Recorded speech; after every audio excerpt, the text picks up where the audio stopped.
Votre enfant ment pour éviter une punition, il manipule pour obtenir ce qu'il veut. Et si ce n'était pas juste de la malice, mais un appel au secours mal exprimé, il est important d'essayer de comprendre que derrière chaque mensonge, il y a forcément un besoin non comblé. Et derrière chaque manipulation, il y a une stratégie pour faire face à un monde trop complexe à comprendre ou à contrôler. Aujourd'hui, on va décoder ces comportements chez les enfants avec ou sans besoin spécifique.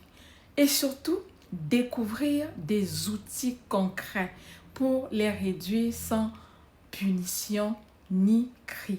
Qu'est-ce que votre enfant essaye de vous dire à travers les mensonges et manipulations? Imaginez que votre enfant traverse un tunnel sombre.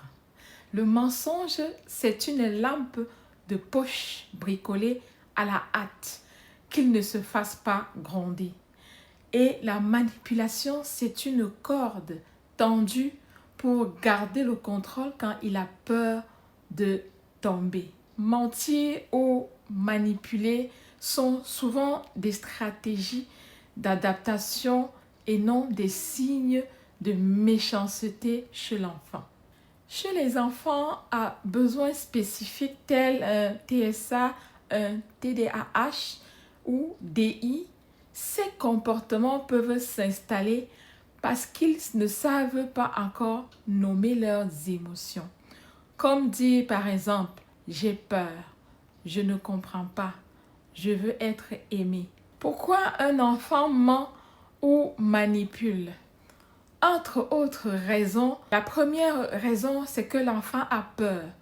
Il ment pour éviter une punition. La deuxième raison, c'est pour obtenir quelque chose de valorisant. L'enfant a besoin de contrôle ou de récompense. La troisième raison, c'est pour attirer l'attention ou se sentir important. L'enfant exprime ainsi un besoin d'amour ou d'affection. La quatrième raison, c'est parce qu'il imite ce qu'il voit chez les adultes. La cinquième raison, c'est parce qu'il a des difficultés cognitives ou émotionnelles. Il exprime un besoin spécifique. Prenons l'exemple de Samuel, 7 ans, avec une difficulté d'apprentissage. Il mentait qu'il avait fait ses devoirs alors qu'il ne savait pas les faire seul. En comprenant son angoisse de performance, ses parents ont proposé une aide visuelle. Résultat, plus besoin de mentir. Voici 5 stratégies concrètes pour aider votre enfant au quotidien. La première stratégie, c'est d'éviter de piéger l'enfant. Posez-lui des questions ouvertes.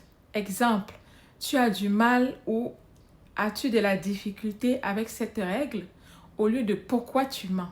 La deuxième stratégie, mettez en place une zone sans jugement. Un lieu ou un moment où il peut dire la vérité sans crainte. Troisième stratégie, donnez-lui des mots pour s'exprimer autrement. Utilisez les pictogrammes, les marionnettes ou le jeu symbolique. Quatrième stratégie, valorisez la sincérité, même si elle vient après un mensonge. Exemple, merci d'avoir rectifié. Je te trouve courageux et j'aime quand tu dis la vérité. Cinquième stratégie, instaurer des routines claires et prévisibles. Cela entraîne moins de stress et moins de besoin de contrôle par le mensonge. Prenons l'exemple de Clara, 8 ans, avec une déficience intellectuelle qui accusait toujours sa sœur. Mais grâce à une affiche visuelle, je dis la vérité égale je suis valorisée, elle a appris à assumer ses erreurs avec fierté.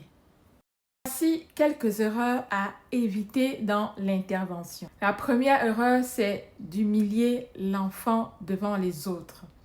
La deuxième erreur, c'est de réagir de manière excessive à chaque mensonge. La troisième erreur, c'est d'ignorer le comportement. Il ne disparaît pas tout seul. La quatrième erreur, c'est de confondre volonté de nuire et stratégie de survie. En résumé, retenez que un enfant qui ment ou manipule essaye juste de communiquer autrement. Il a besoin d'un cadre sécurisant, pas de honte ni de cris. Apprenez-lui et encouragez-le à exprimer ses besoins par la vérité, les gestes et le jeu. Chaque progrès est un pas vers la confiance mutuelle. Si cette vidéo vous a intéressé, abonnez-vous à la chaîne pour ne pas manquer chaque semaine des clés concrètes et bienveillantes pour accompagner vos enfants avec ou sans diagnostic. Likez, commentez, partagez. N'oubliez pas, éduquer, c'est comprendre avant de corriger. À très vite.